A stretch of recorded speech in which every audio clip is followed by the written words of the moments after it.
Good morning. You're watching All You Need to Know on BloombergQuint Live, and I'm Alex Matthew. First, the headlines. President's rule is imposed in Maharashtra after no party or alliance manages to prove majority on the floor of the assembly. India's industrial output contracts 4.3% in September, the steepest in 8 years.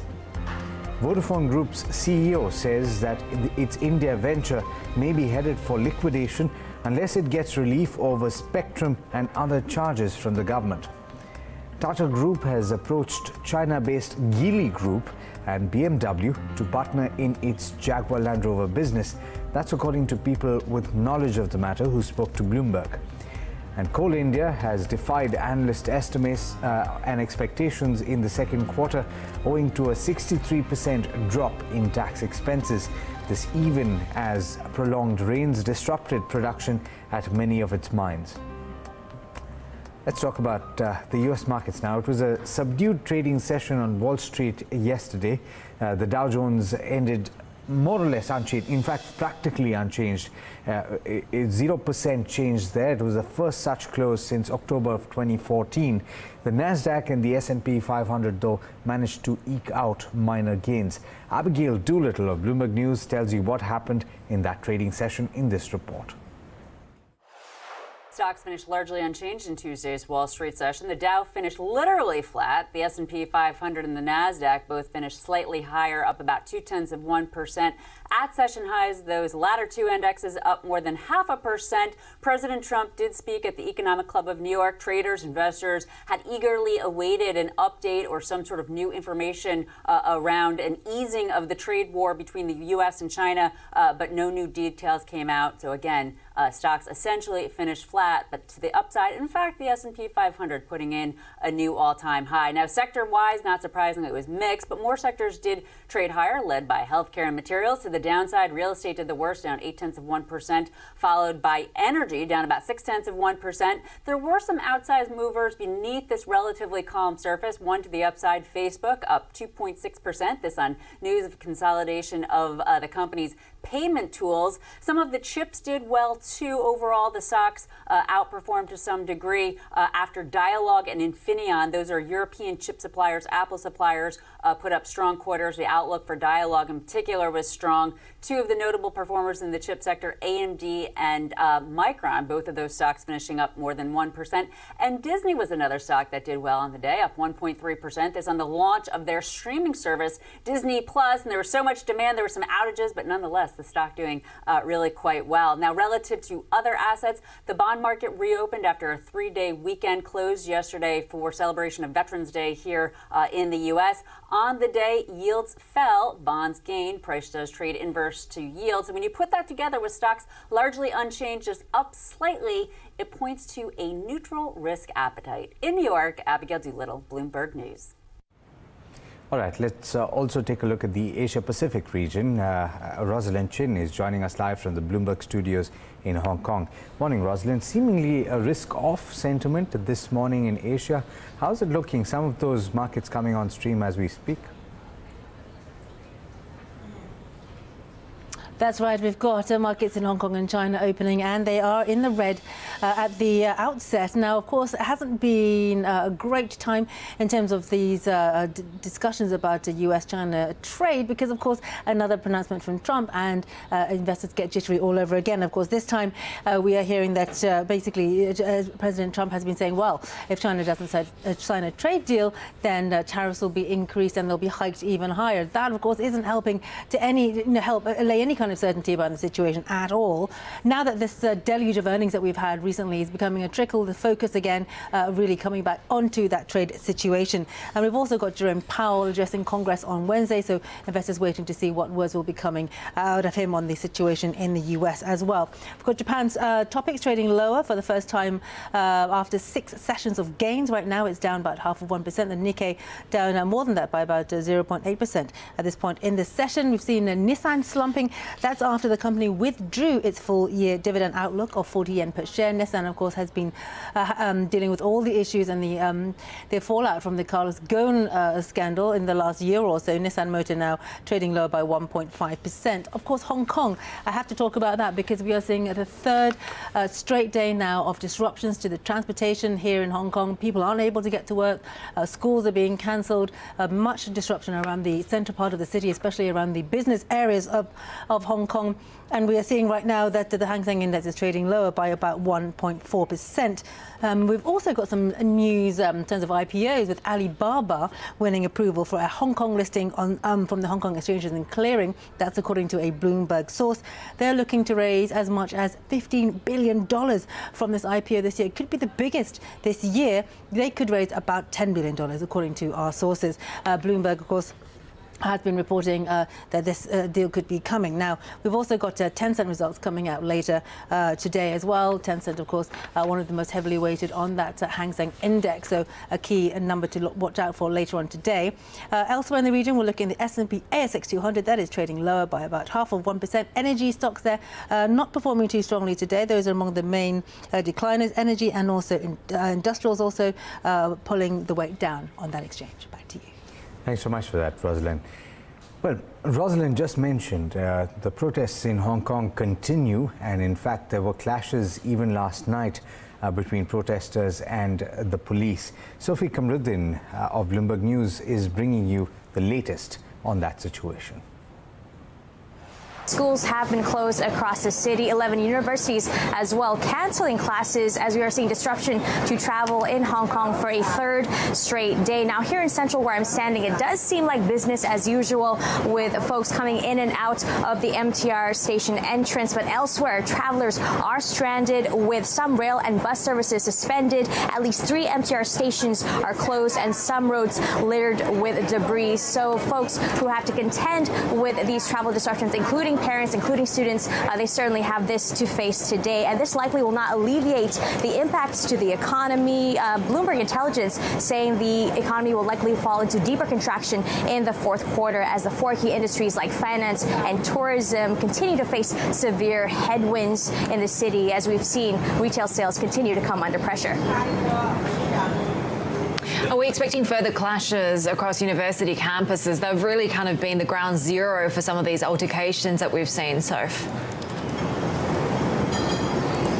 Yeah, on Tuesday night, we saw pitched battles on the Chinese University of Hong Kong campus between students and protesters and the police. We had tear gas being used, bricks and petrol bombs being thrown by protesters. And this morning, they appear to be setting up roadblocks to prevent the police from returning to the campus after that night of clashes. This after authorities said the activity there reached a deadly level with several injuries reported. And while the violence intensifies, Heidi, Chief Executive Carrie Lam, she has dug in her heels, vowing not to relent as Beijing offered its support Tuesday for the government and police here to act more strongly to punish crimes and restore order. Now, this hardening stance is adding to the concern that more emergency measures, such as a curfew, may be introduced, with the violence seen perhaps justifying such moves. And this latest bout of violence, Sherry and Heidi, may steer U.S. lawmakers to action, with Senator McConnell on Tuesday vowing to work on a bill to support the pro-democracy movement here in Hong Kong. Now, the bill has run into procedural hiccups in the Senate so far. Of course, protests started because of the intention of China to have Hong Kong citizens prosecuted on the mainland. If you'd like to read more on that, you can look up the website BloombergQuint.com. For now, let's turn to the big talking point, which is essentially trade talks between the US and China. US President Donald Trump is increasing pressure on China, saying that he will substantially increase tariffs if a deal does not take place. He also added that talks are progressing well, but a deal with China will only take place if it is beneficial for the US. Joe Sobzik of Bloomberg News gets you more. We still seem to be in the negotiations over negotiations stage of this. The comments that the president made today may have been as much for the domestic audience as it was for China. They're moving closer to getting some sort of phase one preliminary deal. This will not be the overall trade agreement that both sides say that they are seeking. But we still don't know when and where this will be made final. The president had planned to meet with Xi Jinping this month at the aborted APEC meetings in Chile, but that is not happening now, and so they're still haggling over the date and time. And Joe, of course, President Trump is putting growth at the center of his re-election campaign come 2020. What does that look like when we potentially have a Fed that stays on hold?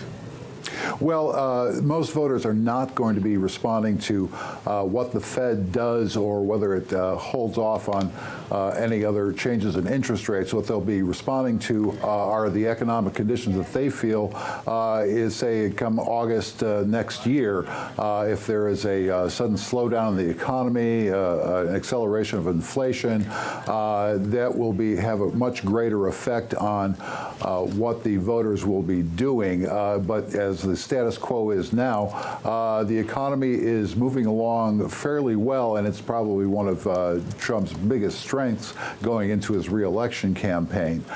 So what changes between now and Election Day will have a greater impact. All right, let's also take a look at what's making headlines across the globe. Sue Keenan of Bloomberg News brings you the latest headlines. We start with the latest on oil supply and demand. The International Energy Agency is saying that global oil demand will likely plateau around the year 2030. It says the current growth rate of 1 million barrels a day will hold for the next 5 years, but will likely fall to just 100,000 barrels a day in the 2030s. Now, the report also says global greenhouse gas pollution has risen for a second year, and that ends a lull in emissions. It also puts the world on track for further increases through 2040. Bushfires, meanwhile, continue to burn across New South Wales and Queensland, but breaks in northern Sydney are under control. Firefighters managed to contain a blaze in the affluent South Turramurra neighborhood, just 20 kilometers north of the center of the city. Now, 3 people have been killed so far. Parts of eastern Australia have been left parched and vulnerable by a 2-year drought. In India, residents of New Delhi are dealing with severe pollution once again. The air quality reading recently rose above 400. That was on Tuesday after 8 times the internationally accepted safe level. That's about 8 times the accepted level, I should say. Winds blowing from the northwest brought smoke from burning fields in Punjab and Haryana states, and that is adding to pressure on the government to find a solution. World Health Organization data last year showed India was one of the 10 most polluted cities in the world. And finally, the U.S. is putting pressure on the World Trade Organization by raising the possibility of blocking approval for its budget. That would effectively stop it from working. The move marks an escalation in the U.S. approach toward the trade body, which President Trump has threatened to withdraw from entirely. The U.S. contributes more money than any other country to the World Trade Organization's annual budget as of now. Global news 24 hours a day, on air and at TikTok, on Twitter, powered by more than 2,700 journalists and analysts in more than 120 countries. I'm Sue Keenan. This is Bloomberg. All right, let's turn to India and the trade setup for the day in India. Well, Agam Vakil is here to tell you all about that and also what's happening in the future and option space. Agam, we're playing catch up. Everyone had a midweek holiday. Not everyone, but at least in the markets and banks, we had a midweek market holiday. But there's also key economic data to talk about. We'll be talking about it in more detail. But the IIP data was pretty bad, and that puts into question economic growth. So how are we looking at the start of Wednesday? Deep question. And the backdrop of the fact that a lot of the American indices have hit lifetime highs while we were off, and taking that into consideration, some very concerning economic data coming in domestically, we may have mixed cues. But for now, the SGX Nifty is indicating a negative start. How did we fare as far as Monday's trade is concerned? Well, we are looking at flattish movement. The mid cap and the small cap indices also looking at mixed moves, as was the case for the banking indices too, though we did see strength in the private sector space. But moving on, as far as your ADRs are concerned right now, there's some amount of weakness for Vedanta, ICICI Bank, Tata Motors, and HDFC Bank. Less than 1% cuts there, and it's largely the same, largely unchanged for Infosys, Wipro, and Dr. Reddy's. Can we expect a day of consolidation? That's the question. But FIs continue to pour in money in Indian equities, this time to the tune of 664 odd. DIs, on the other hand, selling stock worth 245 odd crores. Moving on, if it was a flat day of trade, so a lot of gains from the private sector banks, which include ICICI, HDFC Bank, Kotak Mahindra Bank, and Axis Bank, got cancelled out by Reliance Industries, TCS, and Infosys. Coming down to futures and options, things haven't changed drastically, except for the fact that we're starting to see some unwinding in the Nifty futures, where the open interest has declined by as much as 6.5%. Moving on, for the Nifty banking futures, we actually saw a continuing accumulation where the open interest increased to 10.5%. By 10.5%. But as far as your range is concerned on the Nifty, for now, it's still that 400-point range based on the maximum open interest in the 11,600 put and the 12,000 call. But of course, that is why we saw a little more writing around the 11,900 and the 11,800 puts. Moving on, coming down to your wicks, that rose around 2.5% and went above the mark of 16. The Nifty put call ratio also, edged up slightly higher to around 1.28. And as far as stocks are concerned, watching for Amara Raja Batteries, the earnings came, strong earnings too, advancing, longs building there. Ashok Leyland also advanced, as was the case for RBL Bank. On the other hand, Equitas holding declined by around 6.5%. What about stocks which saw unwinding in open interest? We had DLF, IndusInd Bank, and Bharat Forge. That said, Alex, once again, we're in the last week of earnings, so this will be the final leg. And once again, we're keeping an eye on some of those big names as we move into trade today. Thanks so much for that, Agam. All right, let's talk about that big economic data point or data release that came out on Monday evening. India's industrial output contracted the most in nearly 8 years, with weakness seen across most key segments. Pallavi Nahata of BloombergQuint gets you all the details. The index of industrial production contracted 4.3% in September on an annual basis. This was the steepest contraction in nearly 8 years. The contraction was even steeper than the 2.5% estimated by a Bloomberg poll of 24 economists.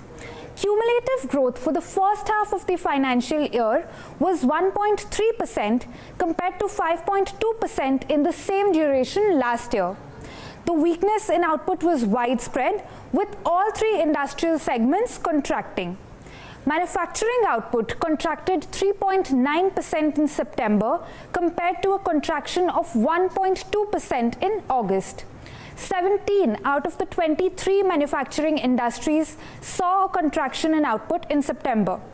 Within the segment, motor vehicles, trailers and semi-trailers fell by nearly 25%.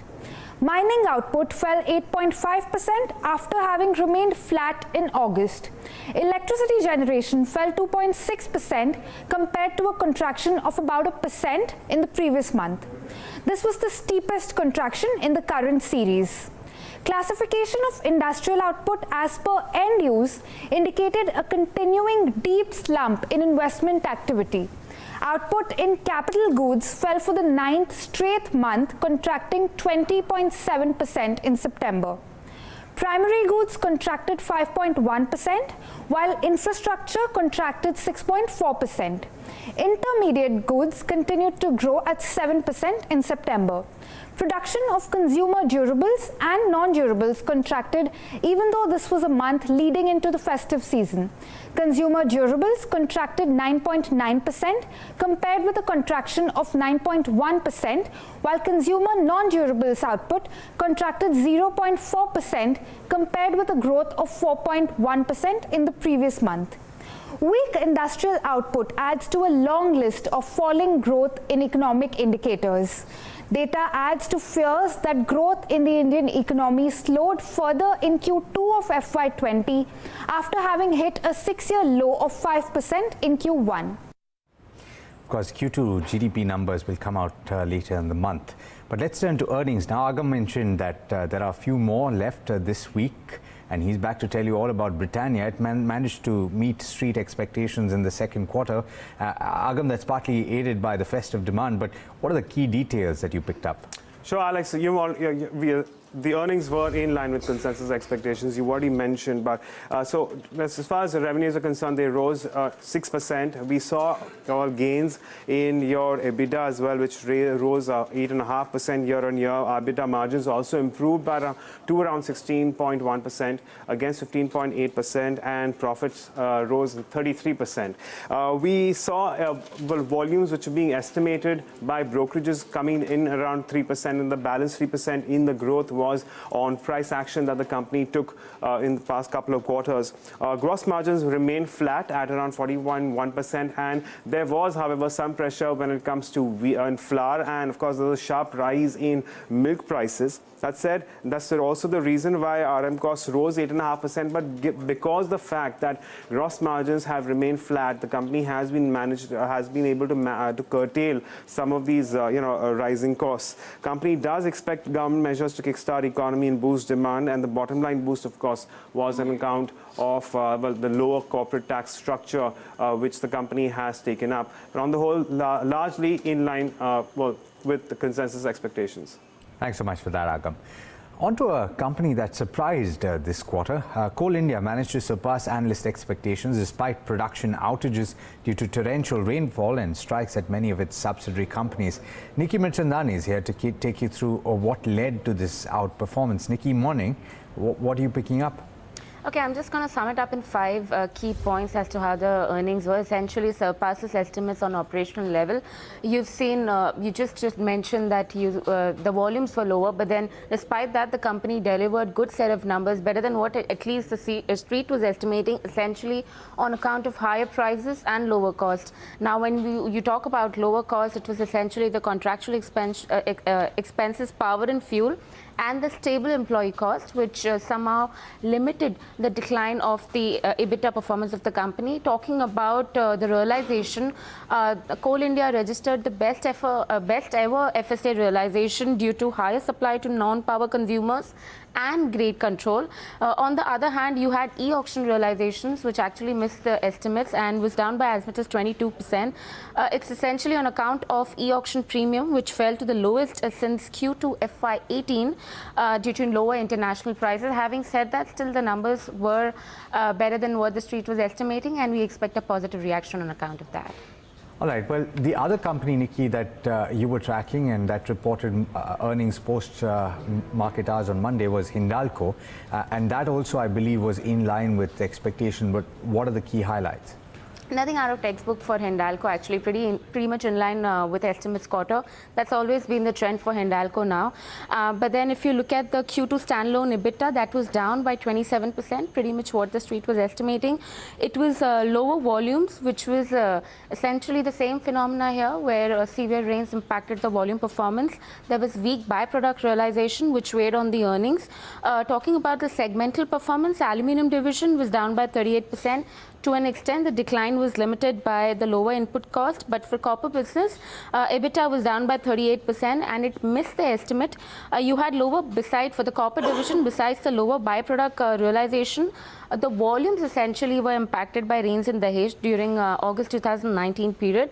And last update that we have on Hindalco is the Alvis acquisition. Now, this is the acquisition which the street is awaiting. That transaction is expected to close by Jan 2020, pretty much on track with what the company had guided on earlier. Thanks so much for that, Nikki. All right, so clearly you've got a few headline stocks or large stocks to watch out for in trade today. Somit Sarkar is here to tell you all about the other stocks that are in the news. Somit, good morning. I'm guessing you're going to start with earnings. Well, yes, Alex, good morning first. And I'll start off with the earnings. Firstly, Adani Post, where the results were largely in line with analyst estimates. Higher other income, lower foreign exchange losses and deferred tax gain aided the net profit of the company. But because of a slowdown in the economy, the company had to lower its volume growth guidance to 8 to 10% for financial year 2020 from an earlier guidance of 10 to 12%. Aurobindo Pharma, with results were again largely in line with analyst estimates. Debt reduction was a key positive. Now, growth was led by US and Europe market, and gross margins were aided by superior product mix. NMDC results were largely in line with estimates. The second quarter was impacted by lower volumes, whereas higher exports inflated the cost of the company. Margins were impacted due to higher costs due to higher exports and volume mix. Phoenix Mills, strong traction was seen in the mall portfolio, while hospitality revenues were weak in the second quarter. Pune was the top performing mall for the company, while growth resumed in its high street Phoenix Mall. Indian Hotels results were above estimates. The company reported industry leading revenue per growth, and if you see that there was sustained cost control which also aided the financials of the company. The domestic performance was stable and there was some one-off seen in the Sri Lanka business. Mahanagar Gas results were largely in line. Strong margins were seen due to higher than expected gross spreads and EBITDA per SCM. However, the volume growth was slower at around just 1% compared to last year because of weakness seen in all segments of the company. In other results, Prestige Estates, Cochin Shipyard, Aster DM, Aditya Birla Fashion, Sanofi India, Metropolis Healthcare reported strong set of numbers, while Adani Gas, Abbott India and Infosys reported an inline set of numbers. Sun TV, Adani Enterprises, Edelweiss, CG Power, Natco Pharma, Viatec Wabag, Vinati Organics and AI Engineering reported a weak set of numbers. In other stocks to watch, firstly Lupin, where they have sold the Japanese subsidiary, that is Kyowa Pharma, which contribute nearly 10% of the revenue for rupees 3,700 crore rupees. The management expects the deal to be EPS accretive, and Lupin will have a net cash inflow of close to $300 million, which will aid the debt reduction plans of the company. And lastly, Edelweiss Financial Services, where a PE firm, Sanaka Capital, along with other co-investors, will be investing up to $75 million in Edelweiss Global Investment Advisors. Thanks so much for that, Somit. All right, let me take you through some of the stories you'll find on the website BloombergQuint.com. One of the biggest ones that we have been tracking over the last few days is the fact that, and this is the latest, President's rule was imposed in Maharashtra only for the third time in the state's history after President Ramnath Kovind gave his assent. Maharashtra Governor B.S. Koshyari had given the NCP, which is the third largest party in the state, time till 8:30 p.m. yesterday to stake claim for forming a government. But the governor then recommended President's rule, having been satisfied that the government of Maharashtra cannot be carried on in accordance with the constitution. Meanwhile, the Uddhav Thackeray-led Shiv Sena approached the Supreme Court, challenging Maharashtra governor's decision of not granting the political party more than 24 hours to demonstrate requisite majority to form government in the state, calling the governor's actions arbitrary, discriminatory, and a violation of the fundamental right to equality. The party said that the governor granted them half of the time that it had granted the BJP, which is 48 hours. In the telecom space, Vodafone Group PLC's India venture may be headed for liquidation unless the government eases off on the demands for mobile spectrum fees. That's according to the company's chief executive officer, Nick Reed. This comes after the Supreme Court last month ordered Vodafone Idea to pay $4 billion in past dues. With another auction, of course, approaching, Vodafone Idea has already got $14 billion in debt, and Vodafone has pledged to not put any more money into that business. All right, well, with that, it's a wrap on this edition of All You Need to Know, but do stay tuned. There's clearly lots to talk about over the course of the day. This is BloombergQuint.